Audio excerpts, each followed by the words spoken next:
Let us now examine various ways in which we can set the shape of the edges and faces of our model. Firstly, if we select a face that is not planar, like this one, we can make it planar by hitting the flatten button. So this will modify the shape of the face so that it becomes planar within a plane that is decided based on the original geometry of the face. There's also the option of selecting the face, like before, and also 3 vertices. These 3 vertices will indicate the plane on which we want the flat face to lie. These vertices will then be respected and will not move during the operation. You can also select multiple faces and make them planar together so that they will all lie on the same plane. You can also make a set of edges planar.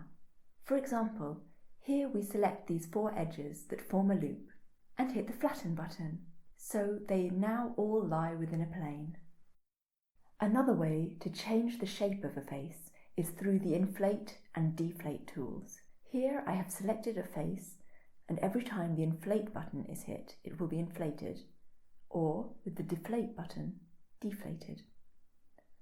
The result of this operation is not precisely defined and will depend on the shape of each face, so the results will differ.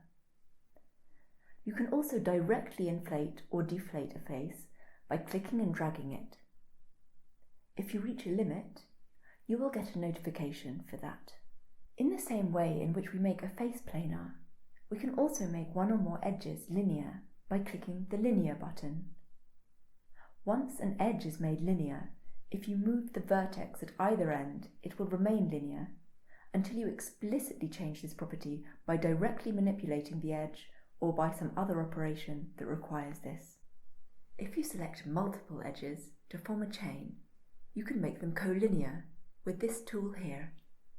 So they will all deform and become straight, and together they will form one straight line segment. To create a circle, you can select any face and then click on the circular button. This will give a circle whose shape, orientation and radius will be based on the original geometry of the face. You can also do this by selecting edges, and if the edges do not form a closed loop, instead of a circle you will get a circular arc like you see here.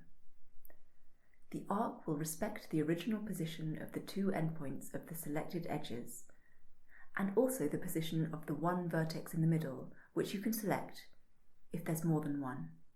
In order to specify precisely the geometry of the circle you want, or of a circular arc, you can select the Make Circular with Parameters button, which will bring up an interface where you can specify exactly the location of the center of the circle, for example at 1.1, the radius that you want, I will change this to 1.2, and the orientation of your circle's plane by defining 2 angles, phi and theta. And here I will change the theta to 45 degrees. As you see, we have full control of the circle that is created, its placement, size and orientation.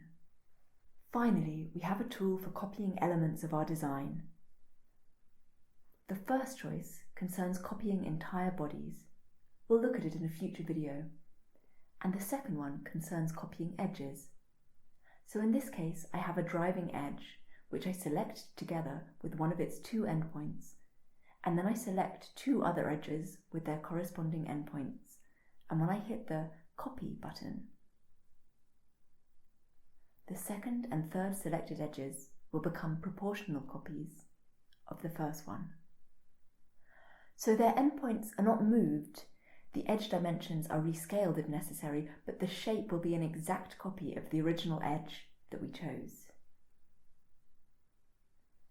So these are ways in which you can affect the shapes of your edges and faces directly.